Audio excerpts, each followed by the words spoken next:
Erion Velia i kërkon lirimin nga burgu kur pritet të zhvillohet seanca e GKK.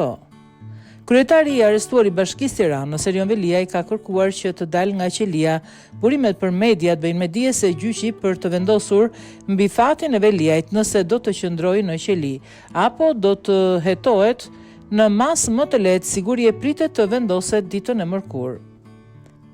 Veliaj ka paraqitur kërkesë për revokimin ose zëvendësimin e masës së sigurisë dhe ka kërkuar informacion nga prokuroria e posaçme antikorrupsion lidhur me ecurinë e timeve që po zhvillohen ndaj tij për veprat penale të korrupsionit dhe pastrimit parave. Kjo kërkesë e kryebashkiakut pritet që të shqyrtohet nga gjyqtari i hetimit paraprak Erion Bani, i cili më herët firmosi masën e arrestit me burg për Veliajin.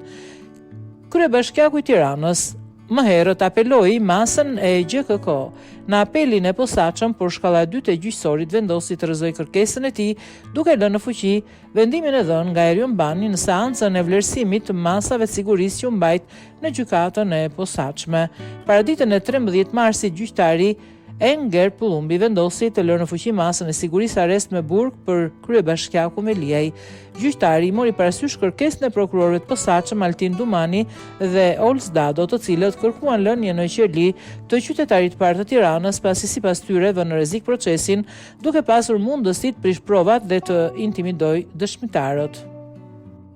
Ky vendim mësohet se është marrë pasi gjyqtari dhe prokurorët i janë ndruar faktit që Veliaj mund të përdor pushtetin e tij për të ndikuar mbi varësit e tij për të zhdukur apo deformuar përmbajtjen e dokumentave të ndryshme, të cilat mund të shërbejnë si burim prove, si dhe për të ndikuar mbi persona të ndryshëm vartës ose jo, për të mos dhënë deklarime me vlerë përpara organit procedues ose për të deformuar përmbajtjen e këtyre deklarimeve. Ndër të tjera, gjykata i është referuar edhe sjelljes së funksionarit të lartë gjatë kohës që ka qenë në ambientet e paraburgimit të Durrësit, i cili ka kryer edhe telefonata nga numri i brendshëm i burgut dhe që sipas këqyrjeve të mëpasshme të SPA konsiderohet si rrezik i ndryshimit ose prishjes së provave. Një tjetër arsye për cilën gjyqtari Pullumbi ka vendosur të lërë në qeli kryebashkiakun është rreziku që ky i fundit mund të largohet nga vendi. Lidhur me dyshimet e ratisjes të dyshuarit, gjyqtari i apelit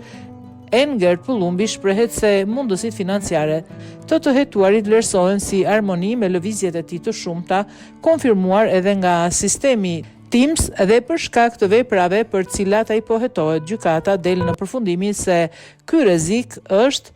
eminent dhe në nivele të larta. Gjithashtu, janë marrë parasysh edhe kërcënimet që kryebashkiaku Veliaj ka bërë prokurorëve të posaçëm, konkretisht Ols Dados. Kryebashkiaku Veliaj, i cili prej 12 shkurtit ndodhet në ambientet e paraburgimit në Durrës, akuzohet për veprat penale, korrupsioni pasiv i funksionarëve të lartë shtetëror ose të zgjedhurve vendor, si dhe pastrimi i produkteve të veprës penale ose veprimtarisë kriminale. Këto vepra penale dyshohen se janë konsumuar plot 9 herë nga çifti Veliaj Xoxa, kjo e fundit me 3 akuza zyrtare, të cilat janë korrupsioni pasiv i funksionarëve të lartë shtetëror ose i të zgjedhurve vendor kryer në bashkëpunim 9 herë, pastrimi i produkteve të veprës penale ose veprimtarisë kriminale, refuzimi për deklarim, mosdeklarimi i fshehja ose deklarimi rem i pasurive, interesave privat personave të zgjedhur dhe nënpunësve publik ose i çdo personi tjetër që ka detyrim ligjor